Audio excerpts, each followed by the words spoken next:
My mother sent me 41 photos of a Thanksgiving table before she called to uninvite me from it. 41.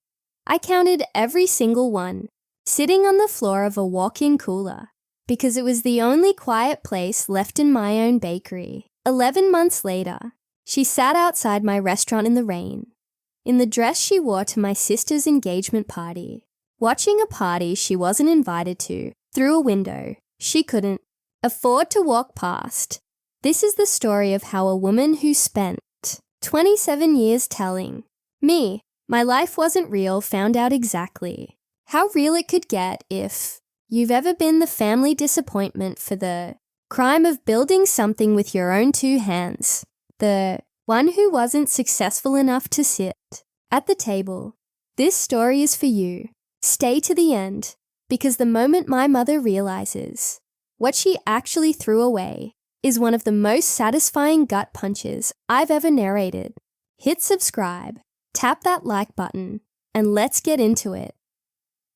Diana Whitfield was 27 years old, and she had exactly two loves in her life. Her younger sister Jenna, back when they still spoke like sisters, and butter, not metaphorically. She loved butter the way other people loved money. The feel of it going from solid to silk under warm hands, the way it could turn flour and sugar into something that made strangers close their eyes on the first bite. She'd dropped out of a marketing degree her parents had paid 2 years of tuition for and enrolled herself in a culinary program instead, paying her own way with double shifts at a diner that smelled permanently of bacon grease. Her mother, Carol, had cried at that decision, not proud tears. The other kind. You're better than flour. Diana, Carol had said, like flour was something shameful. Jenna, 2 years younger, went the opposite direction. Law school, then a fast climb at a downtown firm, on track to make partner before 30. Jenna got the toast at dinner. Jenna got introduced to Pastor Nathaniel's congregation as our brilliant one. Diana got introduced, when she got introduced at all, as the one with the little baking hobby. The little baking hobby was, by that Thanksgiving, a 22-seat bakery cafe called Larkspur and Rye, open 14 months, with a line out the door on Saturday mornings, and a write-up in the city's food section that Carol had never once mentioned at a family dinner. The slights had a rhythm to them, small ones mostly, the kind that don't sound like much until you stack 40 of them on tops of each other and realize you've been quietly bleeding for years. Carol introducing Diana at church as still figuring things out, while Diana had a business license, 3 employees, and a lease she personally signed. Carol forgetting to mention Larkspur and Rye's opening to family friends. Carol asking at every single holiday some version of, "And when will you get a real job, honey?" Always in that soft, wounded voice that made the question sound like love instead of the knife it actually was. Diana absorbed it. She told herself family was family. She sent her mother a box of the bakery's cardamom rolls every Christmas, and every year, Carol texted back a single word, sweet. Not a compliment. A description, delivered flat, like she was grading a stranger's homework. Then came the Tuesday before Thanksgiving. Diana was elbow deep in a 90-pound batch of brioche dough when her phone started buzzing, then buzzing again and again. By the time she wiped her hands and picked it up, there were 41 photos waiting in the family group chat. The good china, the cloth napkins folded into fans, a hand-lettered place card for every single person in the family, every person except her. She scrolled through all 41 before her mother called. She wanted to see if maybe, somewhere in there was a card with her name on it that she'd simply missed. There wasn't.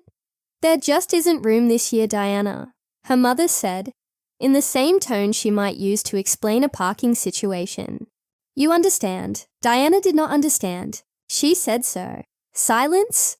Then the real reason came out. because it always does. Eventually, if you just wait, your father's boss is coming. And Pastor Nathaniel, I can't have you standing there in an apron talking about pastry when Jenna's about to make partner. Just, not this year, please. Her mother hung up before Diana could answer. Diana sat on the cooler floor for 11 minutes. She knows because she watched the timer running on a proofing batch the entire time. Unable to look away from it. Unable to look at anything else. Her breath fogged in the cold. 27 years of trying to become someone her mother could brag about. And it had come down to this.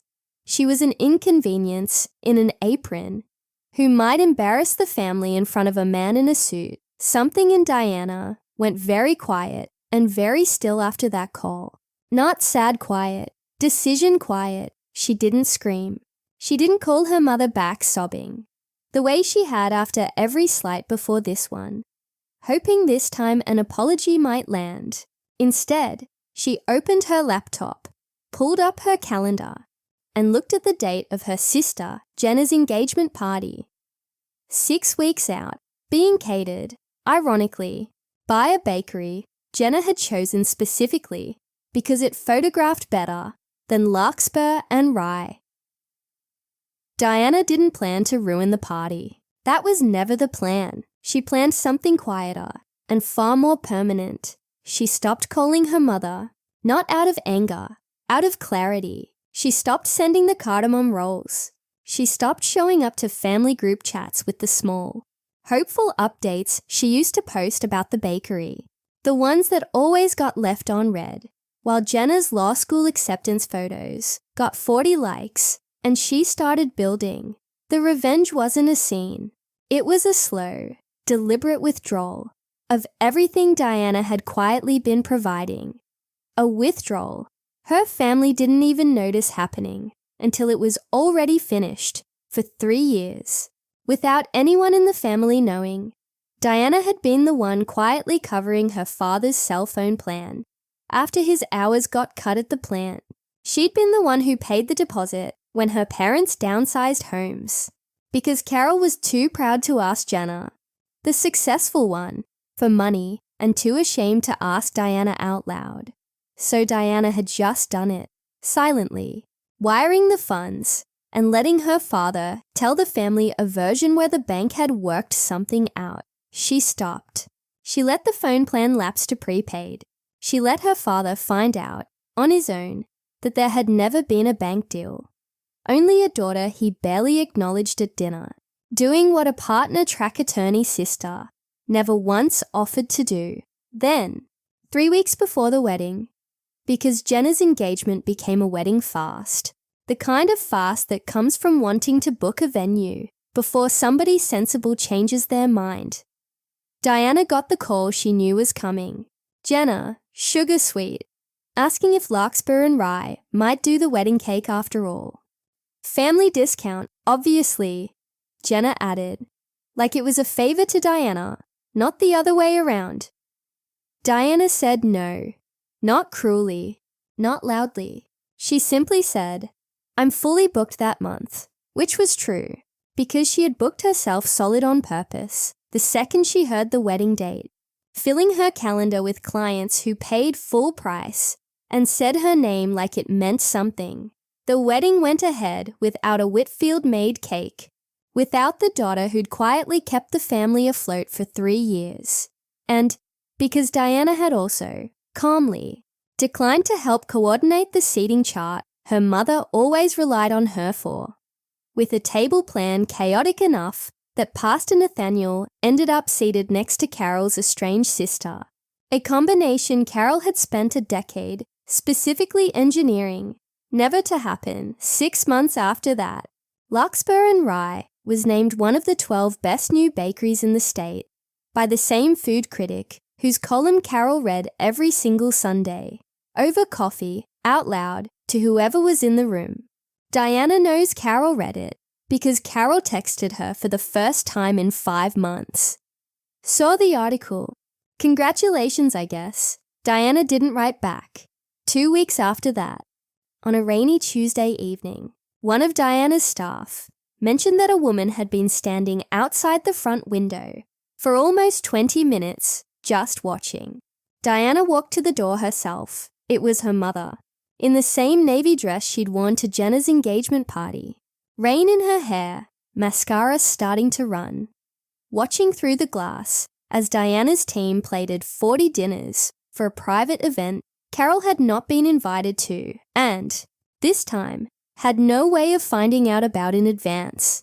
Carol didn't come in. She stood there another minute and then she left. Diana watched her go and felt something she hadn't expected. Not triumph, just quiet. 3 days later, Carol finally called. Not a text, not a group chat photo, an actual phone call. Her voice smaller than Diana had ever heard it. "I didn't know it had gotten this big," Carol said. "You never asked," Diana said. "I want to come see it." "The bakery." "Properly, I mean. Sit down. Carol stopped. "I want to understand what you built." Diana was quiet for a long moment. Then she said, the only thing that felt true. "There isn't room this year, Mom. Maybe next year." "You understand." She hung up before her mother could answer. There's a particular kind of justice that doesn't come with shouting or slammed doors. It comes from simply stopping. Stopping the propping up, the covering for, the quiet sacrifices nobody ever thanked you for, because nobody ever knew they were happening. Sometimes the most complete revenge is just letting people feel, for the first time, the exact size of the hole you leave when you finally stop filling it. If this story hit you somewhere personal, if you've ever been the hobby in a family full of careers, let us know in the comments. What's the moment you finally stopped explaining yourself to people who never planned on listening? Smash that like button. Subscribe for more stories just like this one, and I'll see you in the next video.